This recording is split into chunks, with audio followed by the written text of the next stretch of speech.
अंचल की हवा लगने से श्री कृष्ण अपने को धन्य और कृतार्थ मानते हैं। वो लोटा है पानी का, जिस दिशा में खेल नहीं है इसको बंद कर दो। ये पहला श्लोक चल रहा है, इसमें श्री कृष्ण योगींद्रों को भी दुर्लभ है, ये प्रसंग चल। और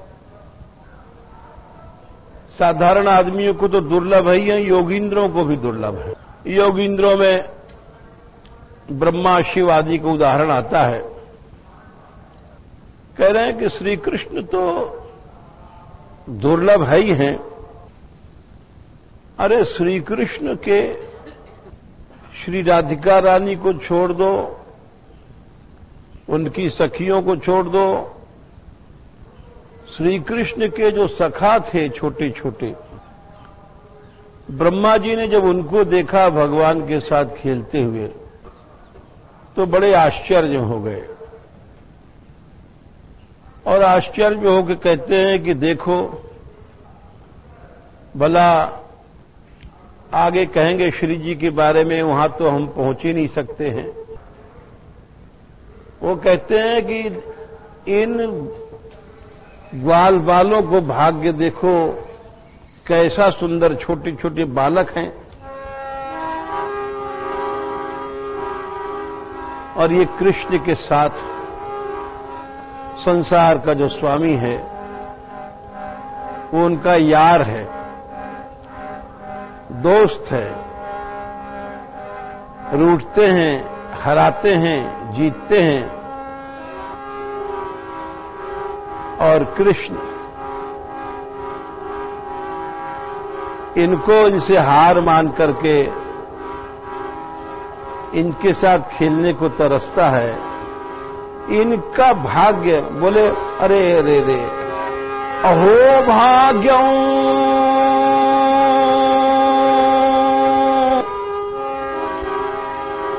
अहो भाग्यं,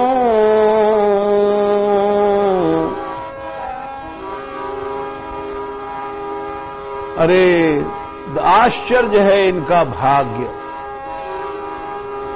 नंद गोप ब्रजौक साम,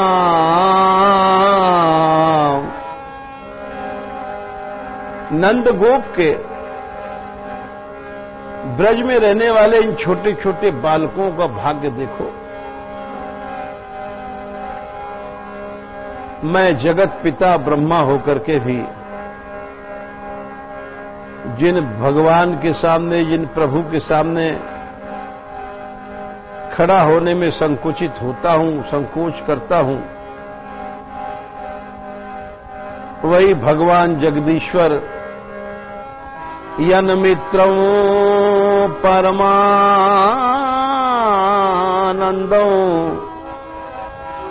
पूर्णं ब्रह्म सनातनम।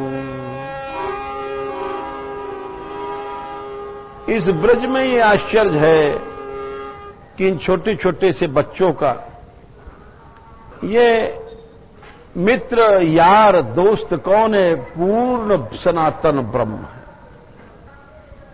ब्रह्म ही पहली बात तो है, ब्रह्म ही समझना कठिन है। ब्रह्म माने सबसे बड़ा। संसार में ब्रह्म से बड़ा कुछ नहीं है। और वो भी ब्रह्म, सनातन ब्रह्म, यह अपनी पूर्ण लीला के विकास पर पहुंचता है, वो इनका पूर्ण मित्र है। देखो, ब्रह्म भगवान की प्राप्ति भागवत में 3 प्रकार से बताई गई है। वदंति तत्तत्वविदस् तत्त्वम् यज्ञान मद्वयम् ब्रह्मेति परमात्मेति भगवान इति शब्दते। बोले उस तत्व को, कौन सा तत्व? जो अद्वय, एक अकेला है और उसके समान कोई नहीं है।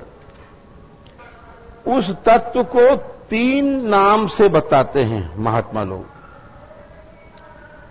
एक तो पहला नाम है उसका ब्रह्म, दूसरा नाम है परमात्मा, तीसरा नाम है भगवान। ये 3 नाम सबसे पहले सुखदेव जी ने बताया कि अन्य 3 प्रकार की भगवान की प्राप्ति है। ब्रह्म तो उसको कहते हैं जो निराकार है और जिसका कोई आकार नहीं है, हाथ पांव नहीं, कुछ नहीं, एकमात्र सत्ता मात्र है। वो ज्ञान मार्ग की उपासना करने वाले जो साधु होते हैं उनको उसकी प्राप्ति होती है, ब्रह्मानुभव होता है और वो अपने जिस स्वरूप में रहता है ब्रह्म, वो न आकार है, न तो उसमें कोई गुण है, न कोई क्रिया है, वो सत्ता मात्र है। यूं समझो कि जैसे राजा बैठा हुआ है राजधानी दिल्ली में और उसका सारा हुकूमत सारे संसार में चल रहा है, भारतवर्ष में। तो हुकूमत चल रही है, हुकूमत की कोई हाथ पांव नहीं है, कोई इसका आकार नहीं है, लेकिन उसकी सत्ता देश के कोने कोने में चल रही है। उसी तरह से जो जिसकी सत्ता चारों ओर है उसको ब्रह्म कहते हैं। ब्रह्मेति परमात्मेति, दूसरी प्राप्ति है परमात्मा। परमात्मा और ब्रह्म में अंतर यह है कि परमात्मा में शक्ति का विकास हो जाता है, सारे संसार को बनाता है, सारे संसार को पालन करता है, सारे संसार का संहार करता है, उसको परमात्मा कहते हैं। वो हमारे तुम्हारे सबके हृदय में है, चींटी के भी हृदय में है, हाथी के भी हृदय में है। और तीसरा है भगवान। ब्रह्म से परमात्मा में शक्ति का विकास अधिक हुआ, परंतु आकार नहीं था उसमें, हाथ पांव नाव। भगवान में पूर्ण विकास हुआ शक्ति का, आकार, रूप, रंग, जिनको श्री कृष्ण कहते हैं। भगवान जैसे सूर्य समझो, सूर्य है ऊपर और उनकी चारों ओर प्रकाश रोशनी फैल रही है। उसी तरह से भगवान श्री कृष्ण सूर्य की तरह हैं और जो परमात्मा ब्रह्म ही सब उनके अंग की प्रकाश हैं, चारों ओर अपने आप उनकी सत्ता से काम हो रहा है। तो जैसे सूर्य की किरणें चारों ओर फैलती हैं, उसी तरह से भगवान कृष्ण एक स्थान पर लीला करते हैं, किंतु उनका चारों ओर उनकी सत्ता व्याप्त है। इसीलिए उनको कहा गया ब्रह्मणो ही प्रतिष्ठा। हम ब्रह्म का भी मूल भगवान श्री कृष्ण है। जब सबके मूल कृष्ण है तो ब्रह्मा जी कहते हैं, अरे ऐसा जो सनातन ब्रह्म है वो भी इन ग्वाल वालों का मित्र है, इनके साथ खेलता है। बोले ये आश्चर्य की बात है। जैसे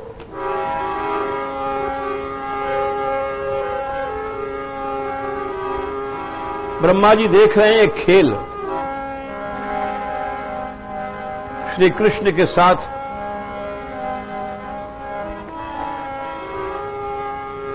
बाल लीला देखी थी उन्होंने, जभी तो मोह हुआ था।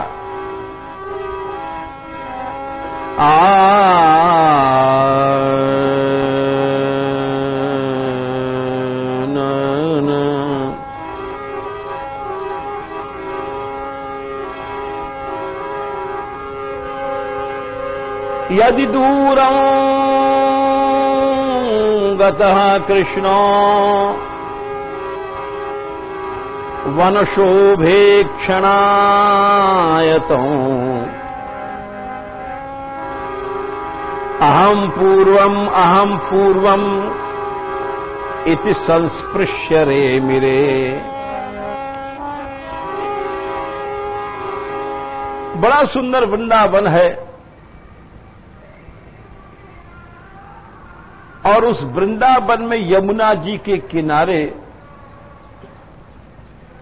बड़ी सुंदर यमुना की छटा है। नील मणि की नीला स्वच्छ जल श्याम सुंदर के रंग का बह रहा है। यमुना जी के किनारे दिव्य मणिमय घाट हैं। हम लोग मणिमय घाट सुनकर के विश्वास इसलिए नहीं करते कि हमको दिखाई नहीं पड़ता है वो, लेकिन जहां खेलते हैं जो दिव्य वृंदावन की बात है, जो हमको दिखाई नहीं पड़ रहा है, हम वहां की बात बता रहे हैं। वो तो दिखाई पड़ता है जब श्री जी कृपा होती है। उस पर अनेक दिव्य वृक्ष खड़े हैं, कल्प वृक्ष, बड़ी सुंदर कुंजे हैं, निकुंजे हैं। कहीं यमुना इधर से मुड़ रही है, कहीं पेड़ों के बीच से मोड़ खाती चली जा रही है, कई यमुना इस तरह से गिर रही हैं। बड़ी सुंदर छटा है वृंदावन का, और वो वृंदावन श्री कृष्ण और राधा रानी के चित्त को लुभाने के लिए बड़े बड़े सुंदर दृश्य उपस्थित करता है। तो श्याम सुंदर बोले कि सखाओं से ऐसा सुंदर वृंदावन देख करके, यमुना जी के किनारा देख करके, सबका साथ छोड़ करके श्याम सुंदर चले गए और एक किसी कुंज में किनारे यमुना के तट पर खड़े होकर के यमुना जी की सुंदर छटा देख रहे हैं। बड़े सुंदर पुष्प खिले हुए हैं, कमलों से लदी हुई यमुना, सुंदर सुगंध बह रही है और इतना सुंदर दृश्य है कि उसको देख रहे हैं। बैठे हैं श्री राधिका रानी की प्रतीक्षा में, अकेले में। ग्वाल बाल दूर से देखते हैं कि कन्हैया तो वृंदावन की छटा देख रहा है,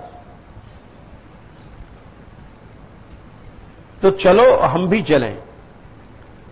होड़ लगाते हैं कि पहले कौन कन्हैया के पास पहुंचेगा, पहले कौन कन्हैया को छुएगा। छोटे छोटे बालक हैं, बालकों में एक बालक खेलते हैं ना, हम पहले दौड़ेंगे, हम पहले पहुंचेंगे, वही लीला हो रही है। और सब बालक दौड़े वहां से, मैं पहले कन्हैया को छूंगा। और जब वहां पहुंचते हैं, कन्हैया से लिपट जाते हैं, हंसते हैं, अरे तू कन्हैया यहां आ गया अकेले हमें छोड़ करके। खूब मिलते हैं, हंसते हैं। तो ब्रह्मा जी देख रहे हैं, बोले ये इनका भाग्य। यदि दूरं गतः कृष्ण, कृष्ण दूर चले गए हैं वन शोभेक्षणायतम, वन की सुंदर शोभा देखने के लिए। अहं पूर्वं इति संस्पृश्य रेमिरे, बोले मैं कन्हैया को पहले छूंगा। सब बालक कह रहे हैं, दौड़ रहे हैं और पहुंच करके संस्पृश्य कन्हैया को छू करके, कृष्ण को छू करके रेमणे रमण करते हैं, लिपट जाते हैं कन्हैया के साथ प्यार से। ये ब्रह्मा जी कहते हैं कि अरे इनका ऐसा सौभाग्य है, ये गंवार ग्वाल,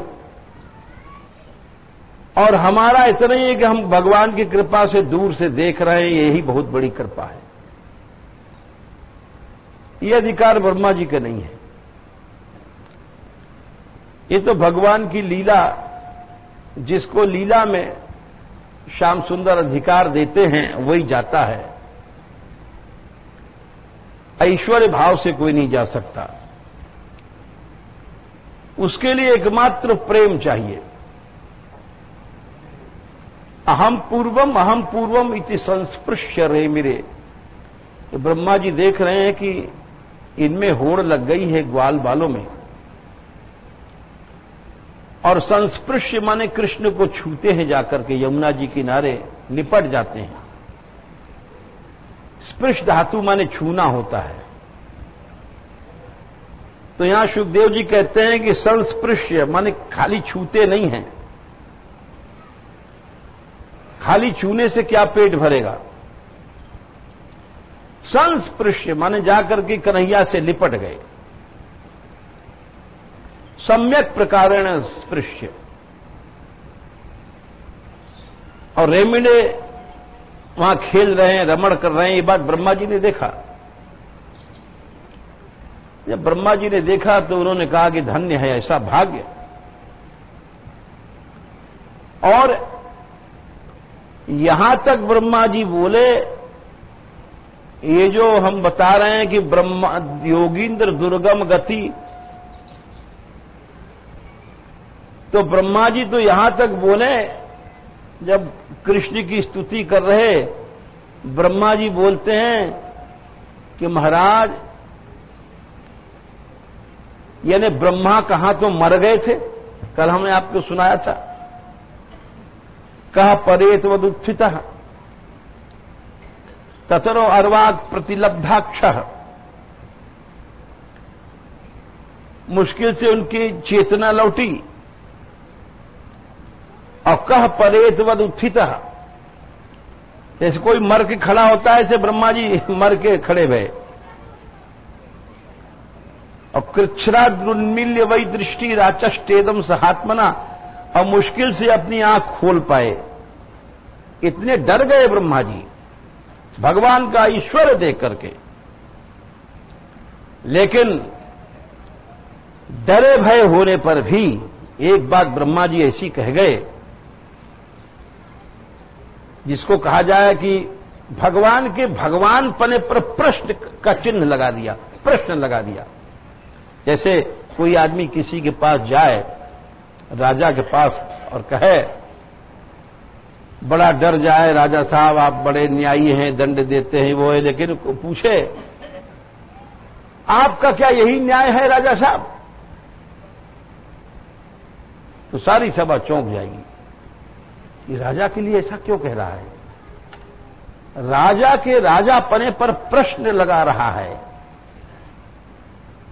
तो सब लोग समझ जाएंगे कि या तो ये बिल्कुल मूर्ख है,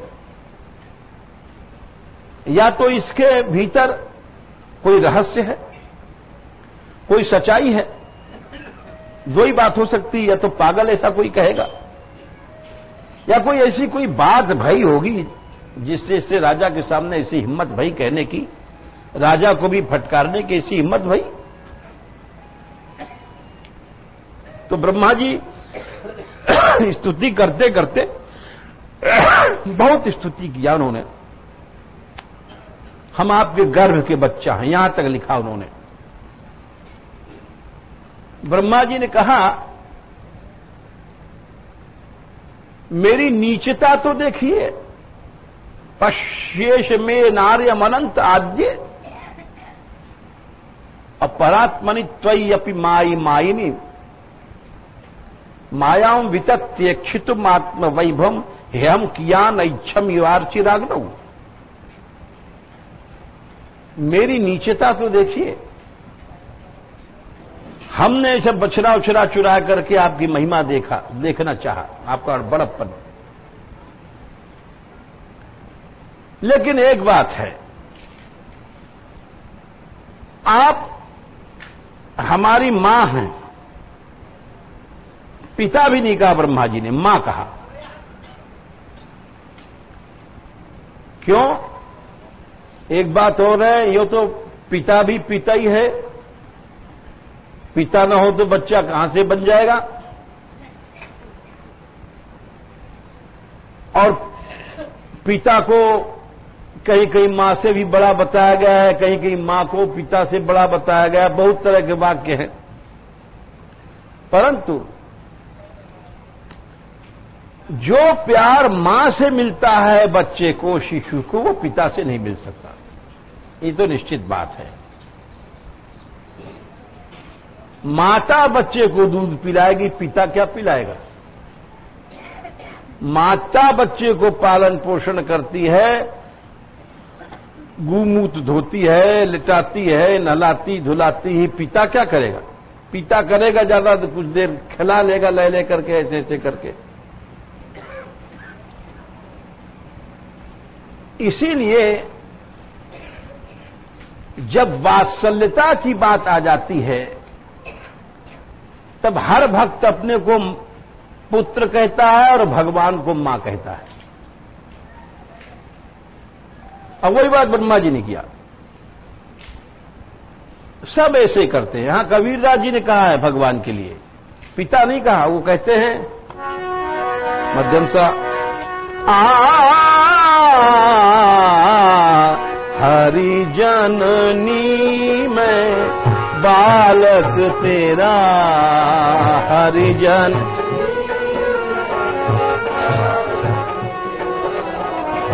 हरिजननी में बालक तेरा, हरिजन।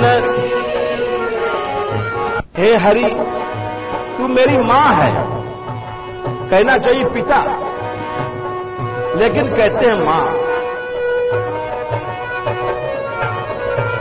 काहे न अवगुण बख्शे मेरा, काहे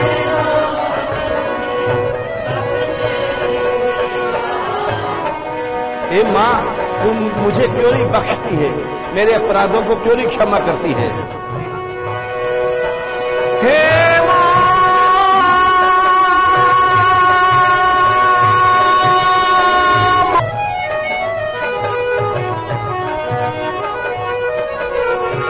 हरि जननी में बालक तेरा, हरि जननी बालक तेरा।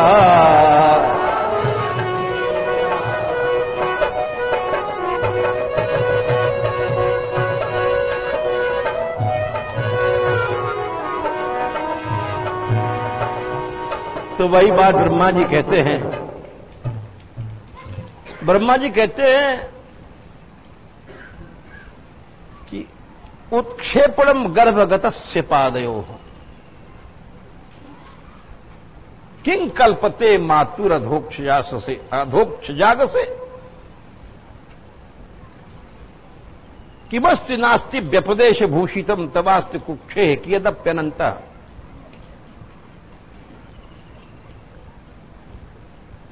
अपराध क्षमा कराना है, चोरी किया है, ग्वाल बाल चुराए हैं।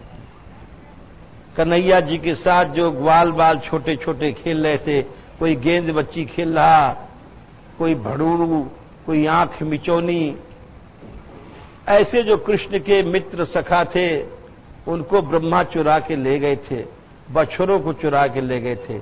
अभी गोपाल जी छोटे से थे, गाय नहीं चराते थे। छोटे छोटे बच्चे बछड़ों को चराया करते हैं, कुछ बड़े हो जाते हैं तो वो गाय को चराते हैं। जब ब्रह्मा जी ने चोरी करी तो उस समय कृष्ण वत्सपाल थे, बछड़ा चराते थे, गाय नहीं चराते थे। तो वो कहते हैं कि मैंने बड़ी चोरी करी और बड़ा पाप किया और ये अपराध क्यों क्षमा नहीं होगा। फिर कहते हैं कि एक बात है, वो बड़ी अच्छी है। अगर आपके अंदर भावना है, सच्ची भावना है, तो विश्वास करो क्षमा हो जाएगा। हृदय में विश्वास होना चाहिए। बोले कैसे? बोले इतने भोले बन जाओ, छोटे बन जाओ जैसे गोद का बच्चा होता है। सब जानते हैं गोद में जो बच्चा रहता है वो लात मारता है, ऐसे वो हाथ उछाल उछाल करके मां को लात भी मारता है, मलमूत्र भी त्यागता है, हाथ पटकता है ऐसे, उससे उसको लगती भी है।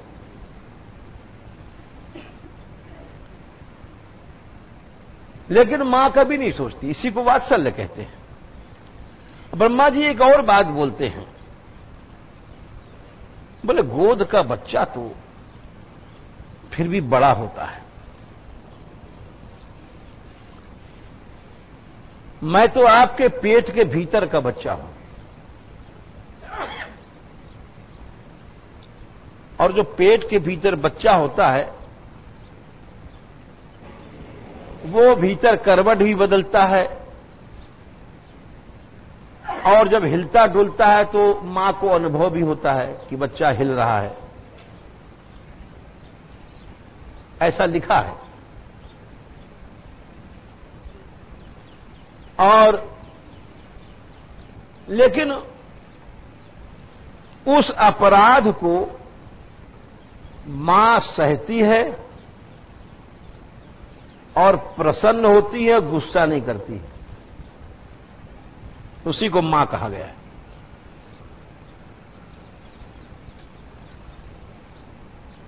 यानी उसका अनुभव हम लोगों को नहीं है, जो पुरुष लोग हैं, ये तो माताओं को अनुभव में होता है, जिनके गर्भ रहा, बच्चा उत्पन्न किया जिन्होंने। तो बहुत सी ऐसी बातें होती हैं कि जो लिखी गई हैं उसको हम लोग समझ इसलिए नहीं सकते कि वो हमारे अनुभव में नहीं आई है, लेकिन वो बात सही है कि पेट के भीतर गर्भ में बच्चा हिलता डुलता है तो सब माता बड़े प्रेम से सहती है और गुस्सा नहीं करती है। तो ब्रह्मा जी कहते हैं मैं वही बालक हूं आपका, आपके पेट के भीतर रह करके भी मैं अपराध कर रहा हूं, गलती कर रहा हूं, पाप कर रहा हूं। बोले हमारे तुम बच्चा कैसे हो? बोले महाराज देखो, जैसे ब्रह्मा जी पैदा हुए थे इसी तरह से हम सब लोग हैं, अगर विचार करो तो। ब्रह्मा जी कैसे पैदा हुए थे? भगवान जो नारायण लेटे थे शेषशैया पर, तो वे उनके नाभि से एक कमल निकला और उस कमल के ऊपर ब्रह्मा जी थे। तो ब्रह्मा जी की मां भी भगवान भय और पिता भी भय। इसी तरह से उस कमल के भीतर ब्रह्मा लिपटे थे। तो वैसे जो मनुष्य बच्चा पैदा होता है तो वो जो झिल्ली है उसमें से एक नाड़ी, आप्यायनी नाड़ी निकलती है, वो माता के नाभि से जुड़ी रहती है। उसी को कहते हैं नाल छेदन। भाई बच्चा पैदा हुआ, नाल छेदन करो, क्योंकि उसी नाड़ी से ही उसका पालन पोषण होता है। बालक पेट के भीतर मुंह नहीं चला सकता, खा नहीं सकता, पी नहीं सकता, न पानी पी सकता है न कुछ, तो उसका पालन पोषण कैसे होता है? उसको कहते हैं आप्यायनी नाटिका।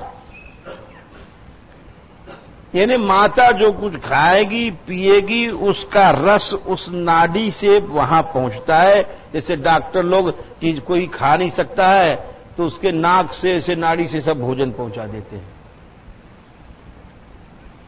तो वैसे उसकी नाभि में आकर के जुड़ती है और वो सब भोजन खाना पीना उस बच्चे का पालन पोषण होता है।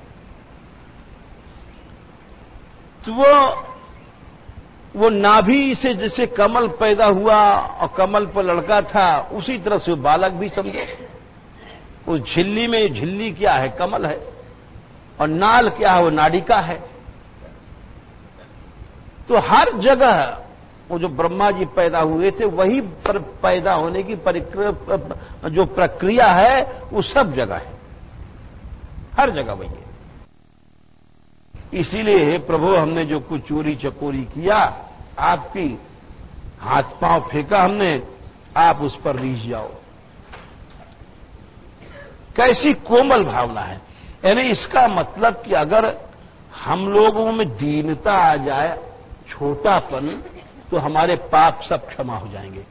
हम लोग तो उसमें भी है चोरी करें और घुर्रावे, यानी हर समय हम लोग गलत काम भी करते हैं और ऐंठ भी रखते हैं। हम बड़े हैं, हर आदमी में ऐंठ है। अगर सच्ची दीनता आ जाए तो उसी समय सब पाप नष्ट हो जाए। लेकिन वो हर आदमी छोटा बनना ही नहीं चाहता। एक जीव का स्वभाव है, हर आदमी बड़ा ही बनना चाहता है।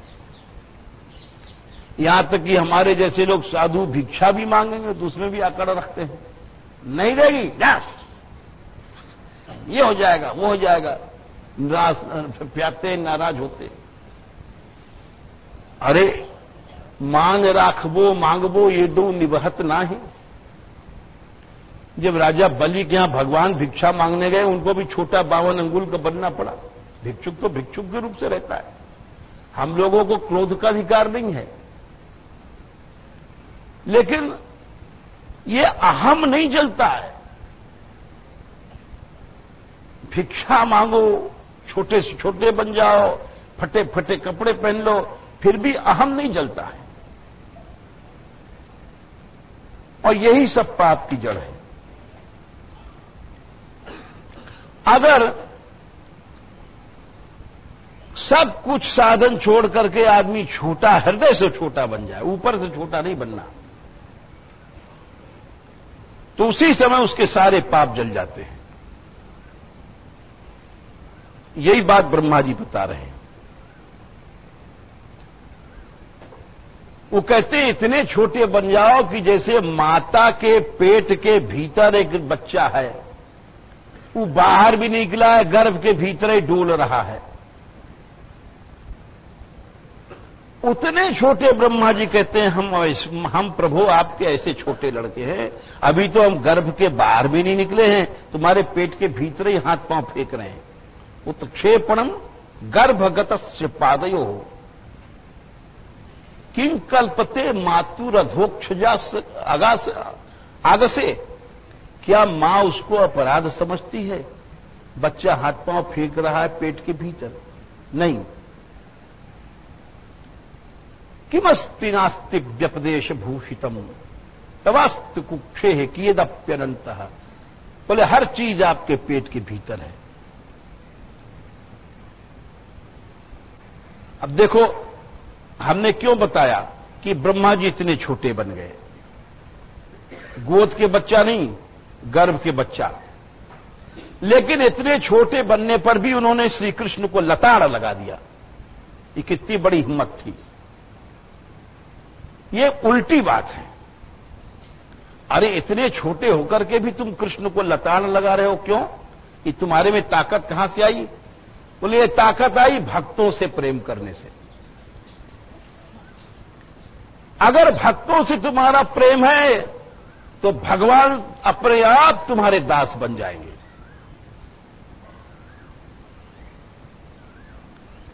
यूं समझो, किसी मैया के पास जा करके उसको खूब तारीफ करो, तू बड़ी अच्छी है, तू भागवान है, ये है वो है, और उसके छोरा को पकड़ के 2 झापड़ लगाओ जोर जोर, तो क्या वो मैया खुश हो जाएगी? चाहे तुम कितनों कहो तू बड़ी भागवान है, बड़ी दयाल है, वयाल है, लेकिन अरे दाम छोरा पीटे, बाबा जी नहीं पूछे, भाग जाते, नाराज हो जाएगी।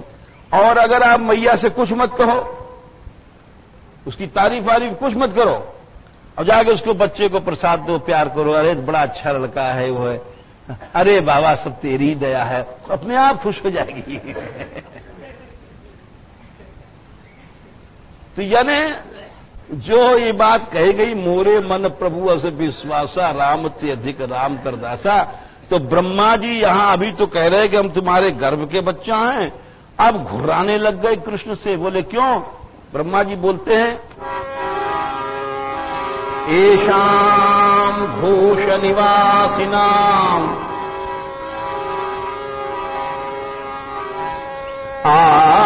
आयेषाम घोष निवासिनाम। तो प्रभु क्या है आगे? एषाम ब्रह्म स्तुति में एषाम घोष निवासिनाम। एषाम मानी ये जो ये सब ब्रजवासिनी बैठी हुई, गोपी ग्वाल बैठे हैं। हम आपसे पूछते हैं, ठाकुर जी से बोले, इनको आप क्या दे सकते हो?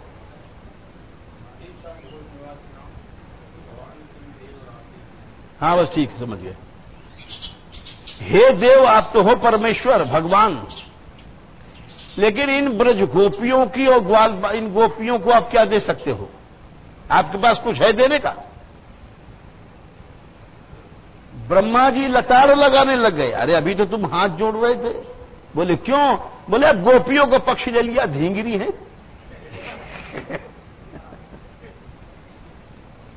इनका पक्ष ले लिया।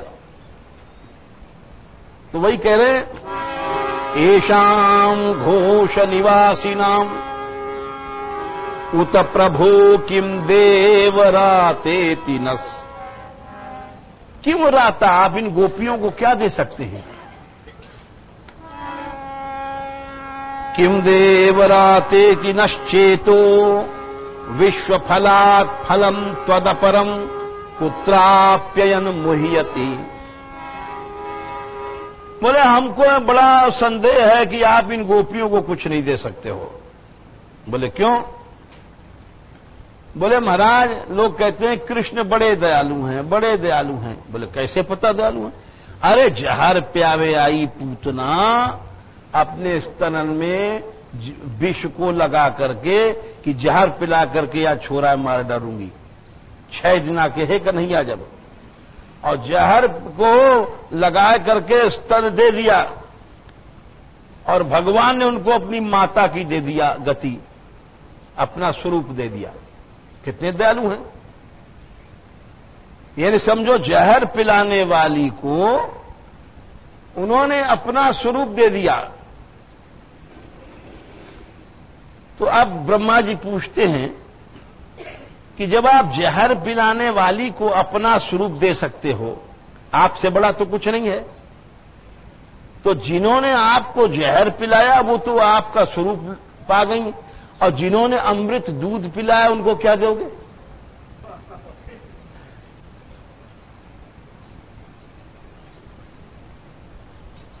बोले बहुत कहते हैं लोग बड़े दयालु हैं, कृष्ण दयालु हैं, लेकिन आपकी दयालुता की हम पोल खोलते हैं। बोले अरे हम अपना स्वरूप दे देंगे, सबसे बड़ा अपना कृष्ण स्वरूप। बोले भैया ये खूब रहो, ये तो कोई न्याय नहीं रहो।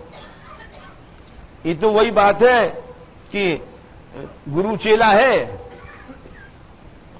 गोरखनाथ जी की बात है, और एक नगर में पहुंचे तो वहां देखा उन्होंने कि बोले लकड़ी क्या है? बोले टका सेर है। बोले ये मिठाई क्या है? जलेबी टका सेर। अरे बोले कूड़ा करकट टका सेर। बोले बर्फी टका सेर। ये कोयला लकड़ी का टका सेर।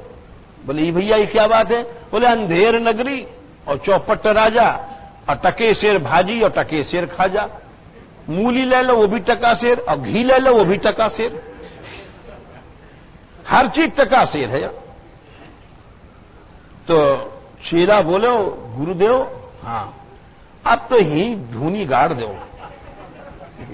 अब कहीं मत जाओ दुनिया में, ऐसी बढ़िया नगरी नहीं मिलेगी। इस सारे को टका सेर घी और टका सेर कोयला, सब चीज टका सेर। गुरुजी बोले हाँ ठीक है बता रहे हैं। वो नगरी है, कह रही माता जी, प्रतिष्ठानपुर उल्टी हुई नगरी है, शाप देखा गया है।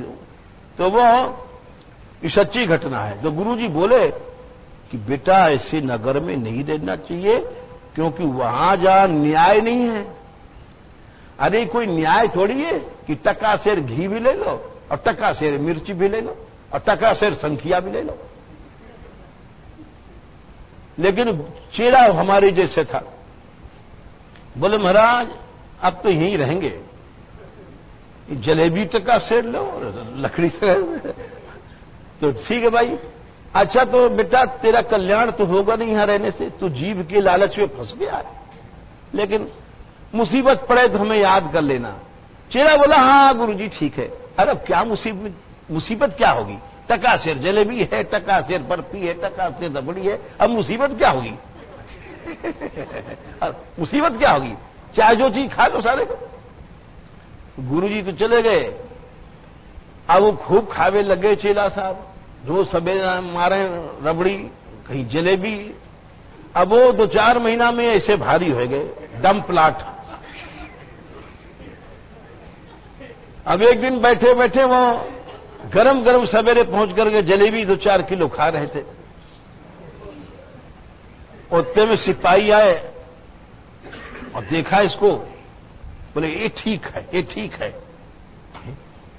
अभी जलेबी खा रहे, बोली क्या कह रहा है सिपाही? ले चलो इसको, ले चलो, चलो। हाथ पकड़ के अब बोले महाराज, अरे भाई हमने तुम्हारा क्या किया, हमने तुम्हारा क्या किया? बोले नहीं नहीं, तुमको फांसी लगेगी, चलो। अरे फांसी? अरे हमने किया क्या जो फांसी लगेगी? अरे वहां पूछो, चल राज दरबार में राजा साहब के सामने, वहां पता पड़ेगा तेने क्या किया है। अब वो बेचारे फेंक फांक जलेबी फिलेबी रह गई वहीं और दौड़े। जब राज दरबार पहुंचे तो राजा साहब बैठे सिंहासन पर। बोले महाराज हमको काहे के लिए फांसी दी गई है? हमने क्या किया? तो बोले बता भाई। मंत्रियों से कहा इनका क्या गलती है?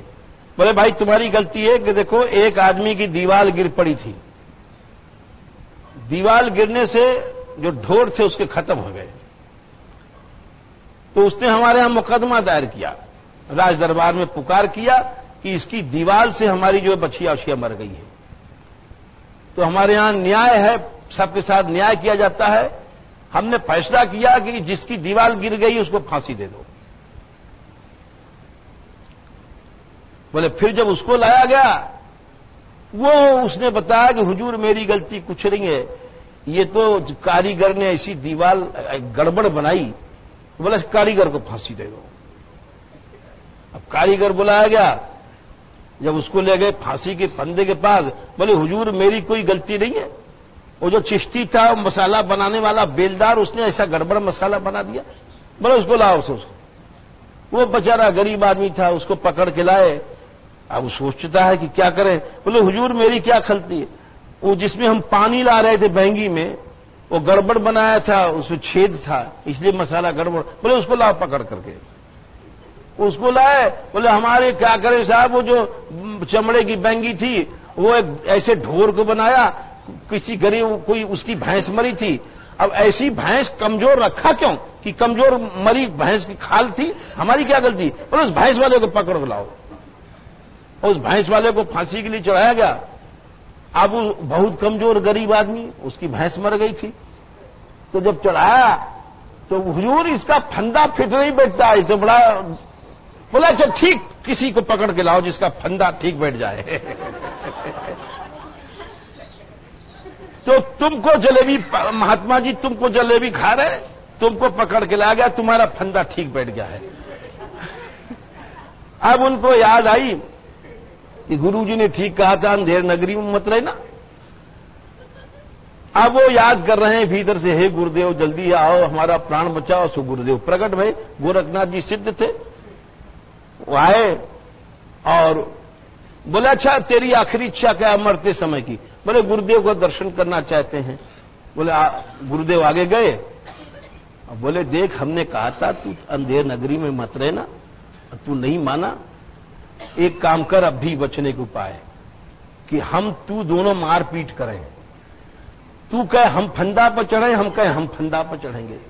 बोले हाँ अच्छा गुरुदेव जैसे जान बचे। बोले हाँ हाँ। अब वो 2 झापड़ गुरुजी ने लगाए कि सारे हम फंदा पर चढ़ेंगे। चेला ने भी लगाए 2 झापड़, जान बचा दी है। अरे हम जाएंगे तो हम चढ़ेंगे। राजा बोले क्यों लड़ते हो तुम लोग? गुरुदेव बोले महाराज इस समय जो शरीर छोड़ता है उसको बैकुंठ सीधे पहुंचना है। अब हम गुरु हैं, इतना भजन किया है, बैकुंठ जाने का हमारा हक है कि इसका हक है? आप फैसला कर दो। तो राजा सोचते रहे, बोले अरे मूर्खों कहीं के, बैकुंठ तो हमको जाना चाहिए सबसे पहले। हम राजा हैं, हमको लगा दो फंदा। झट उनको फंदा लगाया गया और वो गुरु चेला सटके और गुरुदेव बोले कि और रहेगा या? बोले गुरुदेव ये अंधेर नगरी है, यहां से चलो। तो ब्रह्मा जी कह रहे हैं ठाकुर जी से कि आप जो ये कहते हो कि इन गोपियों को हमने दूध पिया तो अपना स्वरूप दे देंगे, तो ब्रह्मा जी बोलते हैं कि ये तो अंधेर नगरी चौपट्टा राजा और टकाशेर खाजी टकाशेर भाजी टकाशेर खाजा। जब आप पूतना दूध जहर पिलाने वाली को आपने अपना स्वरूप पहले दे दिया, कृष्ण रूप, और वही कृष्ण रूप तादात्म्य आप गोपी को देते हो, तो तुम्हारा कौन से न्याय रहा? ये तो वही बात रही कि अंधेर नगरी और चौपट्टा राजा। तो येषाम घोष निवासिनाम उत प्रभो किम देव राते तिष्ठत। आप क्या इनको दे सकते हो ब्रजवासिनियों को? चेतो विश्व फलात् फलम त्वदपरम। आपसे बड़ी कोई चीज है? सारे विश्व के फल तो आप हो, और उससे आगे आप क्या दे सकते हो? चेतो विश्व फलात् फलम तदपरम कुत्राप्यन मुह्यति। हमारा मन मोहित हो गया है, आपके न्याय प्रीता में शंका आ गई है। बोले क्यों? बोले सद्वेषादिव पूतना पिसकुला त्वामेल देवापिति। पूतना जहर पिलाने वाली अपने खानदान को लेकर के आपके पास पहुंच गई, उसका भाई बकासुर का अघासुर सब पहुंच गए, और इनको आप क्या दे सकते हो? जिन गोपियों का यद धामार्थ सुहृत प्रियात्म तनय प्राणाशयास्त्वत्कृते, इन्होंने अपना घर तुमको सौंप दिया, अपना सुहृद, अपना परिवार, अपना लोक, अपना परलोक, अपना प्राण, तो इनको आप क्या दे सकते हो? तो जो ब्रह्मा जी अभी इतने दीनता से घिरघिरा रहे थे कि हम आपके गर्भ के बच्चा हैं, वही ब्रह्मा जी कहते हैं कि आप इन ब्रजवासियों को कुछ नहीं दे सकते हो। यानी जो बात हम कह रहे थे कि योगींद्र दुर्गम गति, वो बात सब जगह हर पुराण में लिखी है। केवल एक बात रही नहीं कि श्रीमद राधा सुधा निधि निकार ने कहा कि ब्रह्मादि दुर्गत गति है। ये जो श्री कृष्ण हैं वृंदावन बिहारी, रास बिहारी, रास रसिक शिरोमणि हैं, ये बड़े बड़े योगींद्रों के लिए भी इनकी गति दुर्गम है। योगियों के इंद्र ब्रह्मा शिवादि के लिए भी इनकी गति दुर्गम है। वे इनकी गति जान ही नहीं सकते हैं क्या होने वाला है। ऐसे प्रभु, ऐसे जो योगींद्र दुर्गम गति कृष्ण हैं, वे भी जिन श्री राधिका रानी की अंचल की हवा पाकर के धन्य हो जाते हैं, वे जिस दिशा में बैठी उस दिशा को नमस्कार है। तो योगींद्र दुर्गम गति इसलिए कहा, जो हम बता रहे थे, ये वस्तु निर्देशात्मक मंगल है। नमस्कारात्मक मंगल हम बता चुके हैं थोड़े में, ये वस्तु निर्देशात्मक मंगल चल रहा है। इसके बाद इसी श्लोक में मंगल 3 प्रकार के होते हैं। आशीर्वादात्मक अभिप्राय है, वो भी हम बताएंगे। यस्या कदापि वसनांचल खेलनोथ धन्याति धन्य पवनेन कृतार्थमानी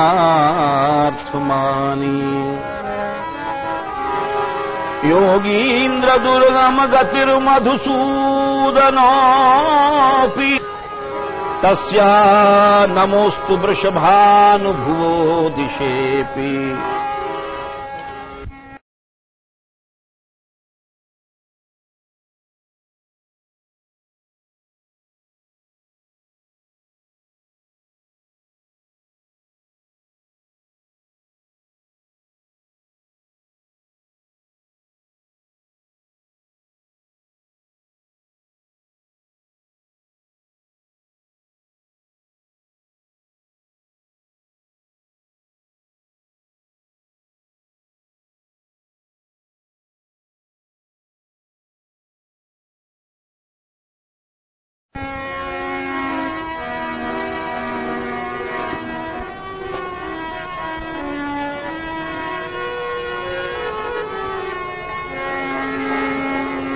जय राधे श्री राधे, जय राधे राधे प्रिया प्रिया जय राधे श्री राधे जय राधे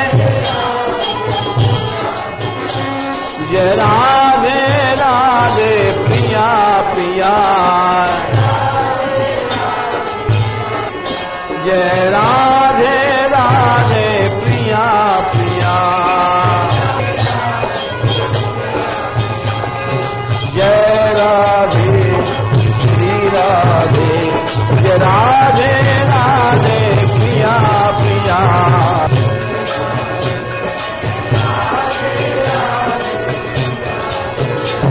मोहन उर्धारिणी श्री राधे मोहन उर्धारिणी श्री राधे प्रियतम हितकारिणी श्री राधे प्रियतम हितकारिणी श्री राधे जय राधे श्री राधे जय राधे राधे प्रिया प्रिया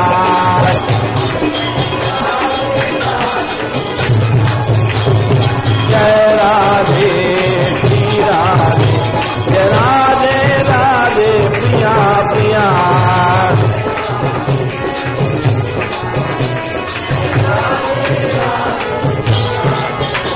जय राधे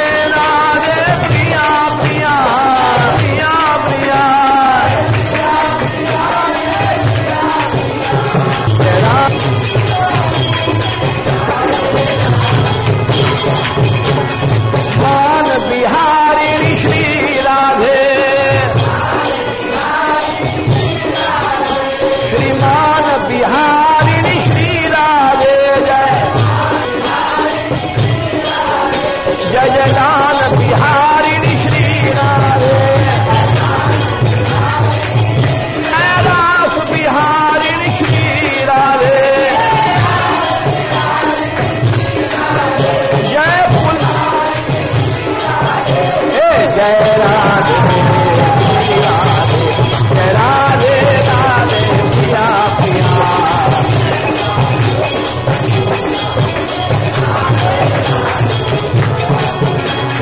जय राधे राधे प्रिया प्रिया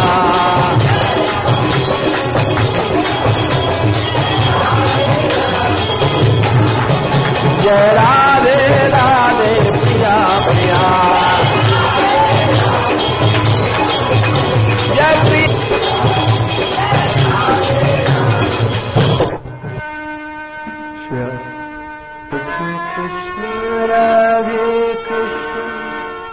कृष्ण कृष्ण राधे राधे राधे श्याम श्याम श्याम राधे राधे कृष्ण कृष्ण कृष्ण राधे राधे राधे श्याम श्याम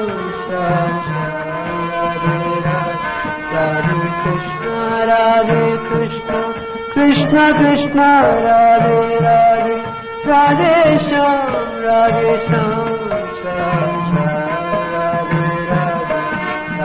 श्याम राधे कृष्ण कृष्ण कृष्ण राधे राधे श्याम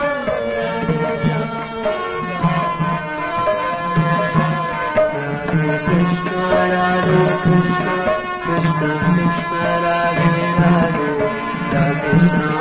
राधे श्याम श्याम श्याम राधे राधे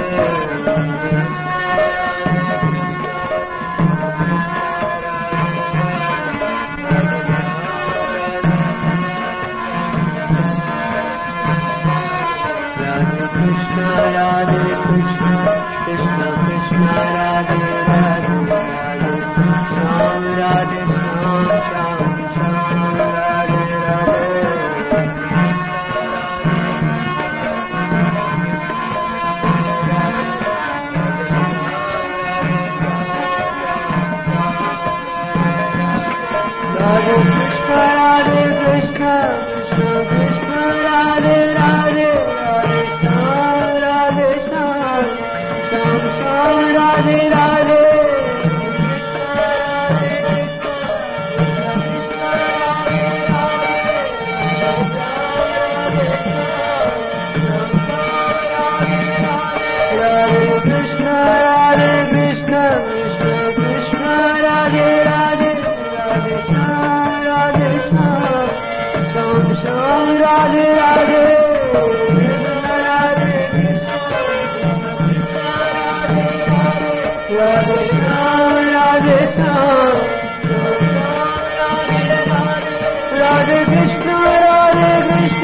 चल की हवा लगने से